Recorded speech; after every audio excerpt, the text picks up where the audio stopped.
जय हिंद स्टूडेंट्स। आज हमारा जो टॉपिक है, हमने रेप्लिकेशन प्रीवियस लेक्चर में पढ़ा था और अभी हमें जो करना है नेक्स्ट पार्ट।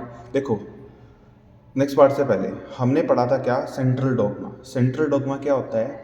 डीएनए से प्रोटीन का बनना वाया एमआरएनए। मैं एमआरएनए क्यों बोल रहा हूँ? क्योंकि एमआरएनए बनता है जब डीएनए से ट्रांसक्रिप्शन होता है ना, तो आरएनए सब टाइप के बनते हैं, आरआरएनए, टीआरएनए, ठीक है, ये सब आरएनए बनते हैं। लेकिन मैं सिर्फ आरआरएनए की ही बात कर रहा हूँ, सॉरी, एमआरएनए की ही बात कर रहा हूँ, क्योंकि वही आरएनए, एमआरएनए का मतलब होता है मैसेंजर आरएनए, वही है जो आगे जाके प्रोटीन बनाएगा।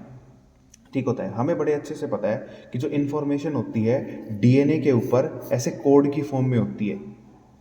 ठीक है, देखो, पेरेंट से करेक्टर जो ऑफस्प्रिंग है या बच्चों में ट्रांसफ़र हुए हैं, वो जो करेक्टर है, ऐसा होता है ना कि भाई उसकी तो नाक उसके पापा जैसी है, ठीक है, उसकी तो हरकतें थोड़ी सी उसकी मदर की तरह हैं, ठीक है, बात तो मतलब थोड़ा सी इस तरह से हैं। तो ये करेक्टर्स होते हैं। ये जो करेक्टर होते हैं ना, ठीक है, ये करेक्टर है, ये एक तरह की इन्फॉर्मेशन होती है जो किसी भी डीएनए के ऊपर बेसिकली किसकी फॉर्म में होती है, वो कोड की फॉर्म में होती है। यही वो इन्फॉर्मेशन है जो नेक्स्ट जनरेशन में जाएगी, पता तो है। अब मान लो कोई भी करेक्टर नेक्स्ट जनरेशन में गया, मतलब ऑफस्प्रिंग में आ गया। अगर हमारी बॉडी कुछ भी काम करती है, कुछ भी करना हो हमारी बॉडी को, हर चीज़ के लिए प्रोटीन बनाना पड़ता है, ठीक है, हर चीज़ के लिए।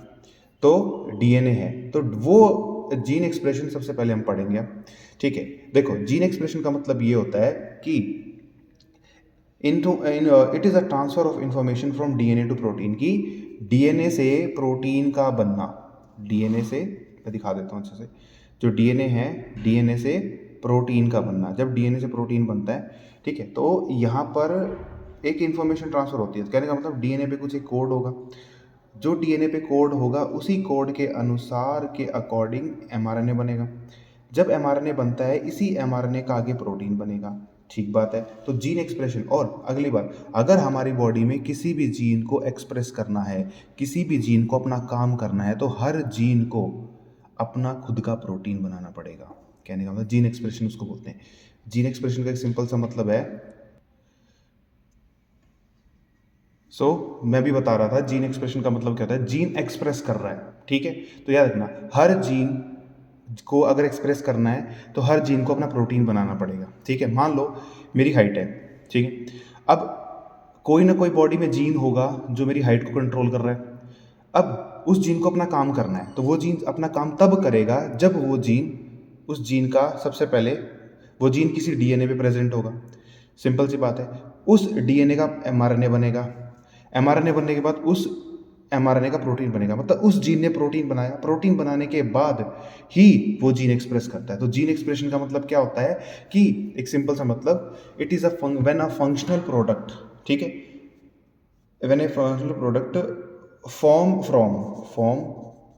From DNA. जब डीएनए से एक फंक्शनल प्रोडक्ट बनता है, उसे हम जीन एक्सप्रेशन कहते हैं, ठीक है। डीएनए से तो एमआरएनए और प्रोटीन बन रहा है ना, तो प्रोटीन, आरआरएनए, टीआरएनए, ये सब फंक्शनल प्रोडक्ट्स की बात है। अब दूसरी भाषा में, it is a transfer of information, information का ट्रांसफर होना फ्रॉम डीएनए से protein in the form of sequence, sequence की फॉर्म में, ठीक है। देखो, उसे हम क्या बोलेंगे, जीन एक्सप्रेशन। जीन एक्सप्रेशन किसको बोलते हैं, ध्यान से समझना, जीन एक्सप्रेशन किसको बोलते हैं, डीएनए से प्रोटीन का बनना। इस पूरी जो प्रोसेस है, ये जो पूरा जो काम हो रहा है, इसको बोलेंगे जीन एक्सप्रेशन, ठीक है। जब डीएनए से प्रोटीन बन रहा है तो बीच में कोई ना कोई प्रोसेस हो रही होगी, ठीक है, ये ट्रांसक्रिप्शन, ट्रांसलेशन, इस प्रोसेस को पाथवे बोलते हैं। पाथवे मतलब वो रास्ता जिस पे चल के प्रोसेस हो रही है, तो उस पाथवे को सेंट्रल डोग्मा बोलते हैं। तो आप ना इसमें कंफ्यूज मत होना। जीन एक्सप्रेशन का मतलब है कि इन्फॉर्मेशन का ट्रांसफर होना डीएनए से प्रोटीन में, कि डीएनए से प्रोटीन में इन्फॉर्मेशन भेजी गई, इन्फॉर्मेशन ट्रांसफर हुई सीक्वेंस की फॉर्म में, उसे बोलेंगे जीन एक्सप्रेशन। और जब डीएनए से प्रोटीन बनने में जिस प्रोसेस का इस्तेमाल होता है, जो प्रोसेस यूज होती है, जो प्रोसेस है, जो पाथवे है, उस पाथवे को बोलेंगे सेंट्रल डॉग्मा, ठीक है। तो ये था जीन एक्सप्रेशन। अगर आपसे कोई पूछे कि जीन एक्सप्रेशन क्या है, अब जीन एक्सप्रेशन के बेसिकली 3 पार्ट होते हैं। सबसे पहला जो होता है उसे बोलते हैं रेप्लिकेशन, जो हम पिछली वीडियो में पढ़ चुके हैं। अब जो नेक्स्ट पार्ट है उसे हम करेंगे ट्रांसक्रिप्शन को। ट्रांसक्रिप्शन के बाद जो अगला है ट्रांसलेशन। अब मैं इन 3 पार्ट को ही क्यों बोल रहा हूँ, क्योंकि ठीक है, डीएनए बन चुका है, ट्रांसक्रिप्शन से क्या बनता है, एमआरएनए। और एमआरएनए से जब प्रोटीन बनाना हो तो कौन सी प्रोसेस होती है, ट्रांसलेशन। ठीक है, डीएनए से एमआरएनए बनाने वाली प्रोसेस को ट्रांसक्रिप्शन बोलते हैं, एमआरएनए से प्रोटीन बनाने वाली प्रोसेस को ट्रांसलेशन बोलते हैं। अब हम समझते हैं ट्रांसक्रिप्शन। देखो, ट्रांसक्रिप्शन की बात है, ये एक तरह की सेलुलर प्रोसेस है। अब थोड़ी देर पहले हम पढ़ के ही आए हैं कि सेलुलर प्रोसेस है, होता क्या है कि व्हेन आरएनए इज सिंथेसाइज्ड, कि जिसमें आरएनए बनता है यूजिंग डीएनए, कि डीएनए से आरएनए का बनना, और आरएनए भी कौन सा बनेगा, एमआरएनए, कि it is a cellular process. ये एक तरह की सेलुलर प्रोसेस है। सेलुलर प्रोसेस का मतलब होता है जो सेल के अंदर परफॉर्म होती है। ठीक है, ये सेल परफॉर्म जो करता है कि आरएनए सिंथेसाइज हुआ है बाय यूजिंग डीएनए, डीएनए से आरएनए का बनना, और डीएनए यहाँ पर टेम्पलेट की तरह काम कर रहा है। टेम्पलेट का मतलब जिसके अकॉर्डिंग आरएनए बनेगा, उसे हम क्या बोलते हैं, ट्रांसक्रिप्शन। ठीक है, जब डीएनए से एमआरएनए बनेगा तो कोई ना कोई तो हेल्प करेगा, जो हेल्प करता है उसे बोलते हैं आरएनए पॉलीमरेज। उसे क्या बोलेंगे, आरएनए पॉलीमरेज। और हाँ, ट्रांसक्रिप्शन एक सेल साइकिल होती है। अगर ये पॉइंट की मे भी आपसे पूछा जाए, सेल साइकिल होती है। सेल साइकिल, हर सेल की एक ना कोई साइकिल होती है, मतलब लाइफ साइकिल होती है, जिसमें वो अपनी पूरी एक्टिविटी परफॉर्म करता है। तो हर सेल साइकिल जो होती है उसके अलग अलग फेज होते हैं। ठीक है, G0, G1, G2, S phase, M phase, ये इस तरह के फेज होते हैं। ठीक है, ये जस्ट बताने के लिए। ठीक है, तो ट्रांसक्रिप्शन सेल साइकिल के G0, G1, G2 फेज में होती है।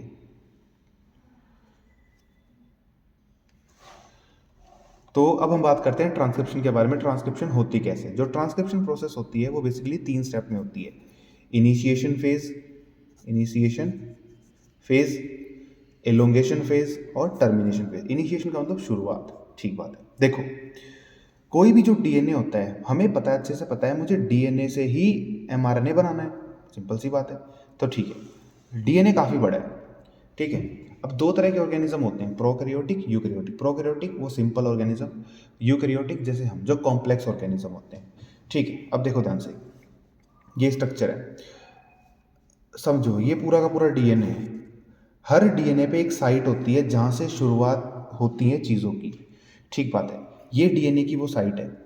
अब एक स्ट्रैंड डीएनए की 5 प्राइम होती है अकॉर्डिंग, दूसरी वाली 3 प्राइम है। अब अगली स्ट्रैंड जो अपोजिट होगी, 3 प्राइम 5 प्राइम, ये जो रीजन है इसको बोलेंगे कोडिंग रीजन। कोडिंग रीजन, ये जो रीजन है इसको बोलेंगे कोडिंग रीजन। बीच में जो ग्रीन पार्ट से है ये पूरा रीजन, ये वाला, इसको बोलेंगे प्रमोटर रीजन। प्रमोटर नाम से जो प्रमोट कर रहा है, मतलब वो जगह जहाँ से ट्रांसक्रिप्शन शुरू होगा। ठीक है, हर प्रमोटर, ये जो डीएनए का ये सब डीएनए के ऊपर होता है कि डीएनए पर ये एक रीजन प्रेजेंट होता है जिसको क्या बोलते हैं, प्रमोटर रीजन। अब देखो, इस प्रमोटर रीजन पर यहाँ पर +1 लिखा है मैंने। +1 का मतलब है कि स्टार्ट पॉइंट, कि यहाँ से ट्रांसक्रिप्शन शुरू होता है। ठीक है, पर ट्रांसक्रिप्शन शुरू होने से पहले हमारे पास ये ग्रीन कलर का पार्ट है। इस ग्रीन कलर के जो पार्ट होगा, इस ग्रीन कलर के पार्ट को हमने क्या बोला, प्रमोटर। ठीक है, इसको प्रमोटर डीएनए बोल दिया। हर प्रमोटर रीजन के, हर जो प्रमोटर रीजन होता है ना, प्रमोटर, उसके ऊपर सीक्वेंस होता है। अब समझते हैं सीक्वेंस का मतलब क्या। देखो, अगर डीएनए प्रोकैरियोट्स का होगा, जैसे बैक्टीरिया है, तो उनके प्रमोटर रीजन पर सीक्वेंस होगा TT, GA, CC, TA, और ये कौन सी पोजीशन पर होगा, -35 पर। ये कौन सी पर होगा, -10 पर। तो वही चीज़ मैंने यहाँ लिखी है कि प्रमोटर जो रीजन है जहाँ से ट्रांसक्रिप्शन शुरू होगा, वहाँ पर इस तरह का एक सीक्वेंस होगा। अगर मुझे ट्रांसक्रिप्शन करना है किसी भी यूकैरियोट का, मतलब हमारी बॉडी के अंदर ट्रांसक्रिप्शन अगर होता है, तो डीएनए पर के प्रमोटर रीजन पर, डीएनए के प्रमोटर रीजन पर कैसा सीक्वेंस होगा, तो वो सीक्वेंस होगा TATA, टाटा, जिसको टाटा बॉक्स बोलते हैं, या कैट, जिसको कैट बॉक्स बोलते हैं। और टाटा बॉक्स कौन सी पोजीशन पर है, -25 पर, और ये -70 पर। तो टाटा बॉक्स अगर आपसे पूछ लिया जाए तो क्या है, टाटा बॉक्स एक तरह का सीक्वेंस है जो डीएनए के प्रमोटर रीजन पर प्रेजेंट होता है। और प्रमोटर रीजन कौन सा रीजन है, वो रीजन जहाँ से ट्रांसक्रिप्शन स्टार्ट होगा। ठीक है, तो आपको समझ में आया पूरा सिस्टम। अब मैंने क्या समझाया, अब ये वाला जो पार्ट है, इसी पार्ट को मैंने यहाँ रखा, ये रहा, ये वो वाला पार्ट है। अब ये वो पार्ट है। अब इस पार्ट से आगे का जो पार्ट है वो कोडिंग रीजन है। कोडिंग रीजन का मतलब क्या है, इस रीजन का मतलब होता है वो रीजन जिस का आगे जाके क्या बनेगा, एमआरएनए बनेगा। हमें डीएनए से ही आरएनए बनाना है, तो डीएनए के जिस पार्ट का आरएनए बनता है उसको कोडिंग रीजन बोलते हैं, ठीक है। ये तो अब ये चीज़ है यहाँ आ गई, इसको प्रमोटर रीजन बोल दिया। उसी चीज़ को दिखा रहा हूँ, आगे का कोडिंग रीजन होगा और लास्ट में जाके टर्मिनेशन रीजन होगा। टर्मिनेशन मतलब जहाँ जाकर ये प्रोसेस खत्म होगी, इस तरीके से। अब सबसे पहले क्या होगा, हमें पता है कि सबसे पहले इनिशिएशन फेज है। इनिशिएशन फेज में क्या होगा, ट्रांसक्रिप्शन स्टार्ट्स होगा जब एक एंजाइम आएगा जिसका नाम है आरएनए पॉलीमरेज। आरएनए पॉलीमरेज कुछ इस तरह का होता है, मतलब आरएनए पॉलीमरेज बेसिकली 5 ये छोटे छोटे ये बॉल्स हैं ना, 5 सब यूनिट से मिलकर बना होता है, जिसमें 2 अल्फा सब यूनिट होती हैं, 2 बीटा होती हैं और एक सिग्मा सब यूनिट होती है। तो टोटल 5 सब यूनिट से मिलकर हमारा आरएनए पॉलीमरेज बना होता है। इनिशिएशन रीजन में क्या होगा, इनिशिएशन जो फेज है, इनिशिएशन फेज के अंदर सबसे पहले आरएनए पॉलीमरेज डीएनए पर आएगा। अब आरएनए पॉलीमरेज, ध्यान से सुनना, आरएनए पॉलीमरेज जो है, आरएनए पॉलीमरेज को ट्रांसक्रिप्शन करवाना है। अगर उसको ट्रांसक्रिप्शन करवाना है तो हमें पता है ट्रांसक्रिप्शन डीएनए की कौन सी साइट से स्टार्ट होगा, कहाँ से स्टार्ट होता है ट्रांसक्रिप्शन, प्रमोटर साइट से। यही वो साइट है जहाँ से ट्रांसक्रिप्शन स्टार्ट होता है। इसका मतलब है अब आरएनए पॉलीमरेज को सबसे पहले आना पड़ेगा, बाइंड होना पड़ेगा प्रमोटर रीजन के ऊपर। अब ये 5 सब यूनिट से मिलकर बना होता है। अब ये जो आरएनए पॉलीमरेज होता है ना, इसको खुद को पता ही नहीं है कि ये आ तो जाएगा, पर इसको पता ही नहीं है कि कौन सी साइट प्रमोटर साइट है। अब इसको बताएगा कौन, पर आरएनए पॉलीमरेज 2 अल्फा 2 बीटा और एक सिग्मा सब यूनिट से मिलकर बना होता है। तो जैसा कि मैंने बताया कि आरएनए पॉलीमरेज को पता नहीं होता है कि उसको आना कहाँ पर है, ठीक है। तो अब होगा क्या कि हमें पता था कि आरएनए पॉलीमरेज के पास 2 अल्फा 2 बीटा और एक सिग्मा सब यूनिट प्रेजेंट होती है। आप इसको ठीक कर लेना, ये सिग्मा है, ठीक है। अब देखो, ये जो सिग्मा एक यूनिट होती है ना, सिग्मा सब यूनिट होती है, ये सिग्मा सब यूनिट ही आरएनए पॉलीमरेज को गाइड करती है कि भाई तुझे इस जगह पर आके बाइंड होना है, ठीक है, तुझे इस जगह पर आकर क्या होना है, बाइंड होना है। तो एट फर्स्ट ट्रांसक्रिप्शन फैक्टर, मैं बात कर रहा हूँ ट्रांसक्रिप्शन फैक्टर्स की, ये आरएनए पॉलीमरेज के बाइंड होने से पहले आ जाते हैं, ठीक है, जो बाइंड होते हैं प्रमोटर साइट पर। RNA polymerase come on promoter site, लेकिन आरएनए पॉलीमरेज प्रमोटर साइट पर आएगा। अब हमें पता है कि आरएनए पॉलीमरेज 5 सब यूनिट से मिलकर बना होता है, 2 अल्फा 2 बीटा एक सिग्मा। अगर वो सारी की सारी सब यूनिट एक साथ हैं तो उन्हें बोलेंगे कोर एंजाइम। क्या बोलेंगे उन सभी को, उस इकट्ठे को क्या बोलेंगे, कोर एंजाइम। लेकिन अगर मैं सिग्मा यूनिट को निकाल दूं, मैंने इसको छिपा लिया, अब कितनी बच गई, 4, तो अब इसको बोलेंगे क्या, होलो एंजाइम, कि all subunits are present except sigma subunit. अब आरएनए पॉलीमरेज आ रहा है, तो सिग्मा कौन है जो उसको गाइड करेगा। अगर सिग्मा सब यूनिट प्रेजेंट नहीं है, आरएनए पॉलीमरेज को पता ही नहीं होगा कि उसको किस प्रमोटर साइट पर, उसको प्रमोटर साइट है कहाँ पर, ठीक है। अब सिग्मा ने गाइड कर दिया आरएनए पॉलीमरेज को प्रमोटर पर बाइंड होने के लिए। अब प्रमोटर आकर बाइंड हो चुका है, प्रमोटर बाइंड होने के लिए अब आरएनए पॉलीमरेज आकर बाइंड हो चुका है किस पर, प्रमोटर साइट पर। जैसे ही आरएनए पॉलीमरेज प्रमोटर साइट पर बाइंड होता है, बाइंड होते ही ये जो डीएनए था जो बिल्कुल ऐसे बंधा हुआ था, अब वो खुल जाता है। अब जैसे ही डीएनए खुल गया, अब एक बात और, सिग्मा का काम क्या था, रिकॉग्नाइज करना, क्या, कि कौन सी प्रमोटर साइट है आरएनए पॉलीमरेज के लिए, ठीक है। उसने रिकॉग्नाइज कर लिया, पहचान लिया, पहचानने के बाद अब सिग्मा का काम खत्म, सिग्मा चला गया। अब हमारे पास आरएनए पॉलीमरेज है, मैंने बताया था अगर सिग्मा यूनिट हटा दें तो टोटल कितनी बचेंगी फिर, 4, 2 अल्फा 2 बीटा, उसे कौन सा बोलते हैं, holo enzyme. RNA polymerase bind हो चुका है। अब आरएनए पॉलीमरेज ने क्या कर दिया, ट्रांसक्रिप्शन बबल बना दिया। मतलब ट्रांसक्रिप्शन बबल का मतलब है डीएनए को खोल दिया, ये रहा। खोलने के बाद अब अगली चीज़, हमारे पास डीएनए पे सीक्वेंस होता है, ठीक है। अब देखो जैसे ही डीएनए खुलेगा, मतलब अब देखो मुझे पता है कि ये आगे की तरफ ऐसे, जब जैसे ही आगे की तरफ ये आरएनए पॉलीमरेज ऐसे आगे की तरफ जाएगा, जो डीएनए खुलता जाएगा उसका ये आरएनए बनाएगा, ठीक बात है। ये मैंने लिखा अनवाइंडिंग, मतलब आगे की तरफ डीएनए खुलेगा और पीछे की तरफ डीएनए बाइंड होता जाएगा, वापस से अपना दोबारा से इस तरह से बाइंड होता जाएगा। ये आगे जाएगा, इसको खोलेगा, पीछे से दोबारा से बंद होता जाएगा, ये रहा, ठीक है। ये नीचे वाली जो प्लेट होती है, ये नीचे वाली जो स्ट्रैंड होती है इसको बोलते हैं टेम्पलेट स्ट्रैंड। ऊपर वाली जो होती है इसे बोलेंगे कोडिंग स्ट्रैंड, ठीक बात है। और आरएनए पॉलीमरेज वो एंजाइम है जो हेल्प करता है एमआरएनए बनाने में, ठीक है। जैसे हमने पता था रेप्लिकेशन में कौन था, डीएनए पॉलीमरेज। डीएनए पॉलीमरेज जो डीएनए पे काम करता है, आरएनए पॉलीमरेज मतलब जो आरएनए बनाने में हेल्प करता है। आरएनए पॉलीमरेज 5 प्राइम से 3 प्राइम डायरेक्शन की तरफ काम करता है, ठीक है। अब एक इंपॉर्टेंट चीज़, रेप्लिकेशन प्रोसेस में प्राइमर की रिक्वायरमेंट होती है, लेकिन इस प्रोसेस में ट्रांसक्रिप्शन में आरएनए पॉलीमरेज को प्राइमर नहीं चाहिए। बेसिकली क्या, जो आरएनए पॉलीमरेज है, आरएनए पॉलीमरेज को क्या नहीं चाहिए, प्राइमर नहीं चाहिए, उसको तो चाहिए था। तो भाई अब आ चुका है आरएनए पॉलीमरेज, अब वो अपना काम करना स्टार्ट कर देता है। अब आए एलोंगेशन फेज। एलोंगेशन फेज का मतलब है कि अब एमआरएनए जो बन रहा है उसकी लेंथ बढ़ेगी। हमें पता है आरएनए पॉलीमरेज 5 प्राइम से 3 प्राइम डायरेक्शन की तरफ मूव करता है। जैसे डीएनए ओपन होगा और आरएनए पॉलीपेप्टाइड चेन बनेगी, मतलब ये देखो, ये रहा, ये जैसा जैसा आगे चलता गया, आगे की स्ट्रैंड खुलती गई, पीछे वाली बंद होती गई, चलती गई चलती गई चलती गलती आगे आगे आगे तक पहुंच गया। अब जैसे जैसे ये आगे चलता गया, इसने ये एक पूरी स्ट्रैंड बना दी, आरएनए की मॉलिक्यूल की स्ट्रैंड बना दी। बनाने के बाद जैसे ही आरएनए पॉलीमरेज इस रेड वाले पार्ट को, याद करो रेड वाला पार्ट क्या था, टर्मिनेशन रीजन, जैसे वो टर्मिनेशन रीजन पर पहुंचेगा, अब टर्मिनेशन रीजन पर क्या होगा देखते हैं आगे। अब एक चीज़ और, आरएनए पॉलीमरेज काफ़ी टाइप के होते हैं, आरएनए पॉलीमरेज 1, 2 और 3। लेकिन कौन सा आरएनए पॉलीमरेज होता है जो मेनली हेल्प करता है elongation of RNA molecule, RNA polymerase second, ठीक है। टर्मिनेशन रीजन, टर्मिनेशन फेज का मतलब क्या होता है, ये एक स्पेशल टाइप है, पता क्या, टर्मिनेशन कराने के लिए एक स्पेशल टाइप के प्रोटीन की रिक्वायरमेंट होती है, ठीक है। बेसिकली देखो, जब आरएनए पॉलीमरेज इस टर्मिनेशन रीजन पर आ चुका होता है तो बाहर से एक ट्रांसक्रिप्शन फैक्टर आता है। उस ट्रांसक्रिप्शन फैक्टर का, उस प्रोटीन का नाम होता है रो फैक्टर। क्या नाम होता है, रो फैक्टर।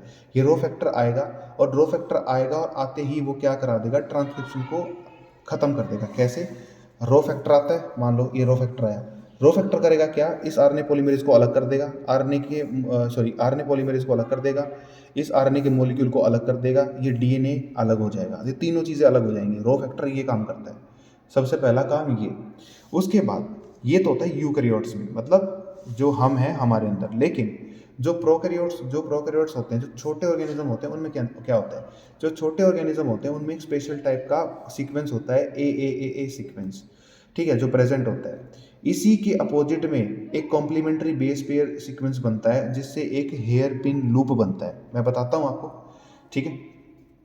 अब देखो ध्यान से,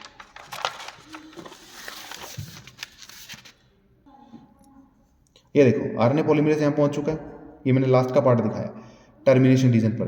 अब टर्मिनेशन रीजन पर एक सीक्वेंस होता है ए सीक्वेंस, और इसी के अपोजिट में क्या जुड़ेगा, यू। याद रखना कि अगर डीएनए है तो ए के साथ टी बॉन्ड बनाता है, जी के साथ ट्रिपल बॉन्ड सी बनाता है। लेकिन अगर आरएनए है तो आरएनए के अंदर ए के साथ यू बॉन्ड बनाएगा, ना कि टी बनाएगा, और जी के साथ तो सी ही बनाएगा, ये याद रखना। तो ए के अपोजिट में यू आ गया, यू सीक्वेंस आ गया। ये जो इस तरह का जो सीक्वेंस होता है, यही सीक्वेंस मेनली टर्मिनेशन में हेल्प करता है। आगे जाके ये हमारा वो आरएनए है जो बना है, इसी आरएनए के ऊपर सी जीसीसी सीक्वेंस प्रेजेंट होता है। अब क्या होता है, यही जैसे ये सीक्वेंस आपस में पास आता है, मतलब ये जो डीएनए है जब थोड़ा सा पास में आता है, पास में आते ही इस तरह का स्ट्रक्चर बन जाता है, क्योंकि जी के साथ सी पेयर बनाता है, तो इसे बोलते हैं हेयर पिन लूप। जैसे ये हेयर पिन लूप बना, यहाँ पर ये हेयर पिन लूप क्या करता है, इस प्रोसेस को, जो ट्रांसक्रिप्शन की प्रोसेस, इसको डिस्टर्ब कर देगा। डिस्टर्ब करते ही होगा ये कि ये अलग हो जाएगा, आरएनए अलग हो जाएगा, ये अलग हो जाएगा, और डीएनए अलग हो जाएगा, आरएनए पॉलीमरेज अलग हो जाएगा, ठीक है। तो प्रोकैरियोट्स के अंदर हेयर पिन लाइक स्ट्रक्चर बनता है। अगर आपसे पूछे क्या, hairpin loop like structure बनता है। साथ साथ में इसकी, ये देखो ये इसका एंड है यू, तो इसे बोलते हैं पॉली यू टेल। टेल मतलब पूंछ, यू का मतलब वो टेल जिस पर यू सीक्वेंस हो। तो ये वो सारा सीक्वेंस था और यही वो सब चीज़ें थी, ठीक है। तो इस तरह का सीक्वेंस है जो बनता है, और ये वो चीज़ें हैं। तो होपफुली आपको ये समझ में आया होगा कि इनिशिएशन फेज, ठीक है, उसके बाद है elongation phase, then termination phase. तो इस तरह से हमारा ट्रांसक्रिप्शन कंप्लीट होता है और उससे हमारे पास बनता है एक mRNA। उसके बाद इसमें और भी चीज़ें होती हैं, बट अभी हमारा टॉपिक ये था। So thank you.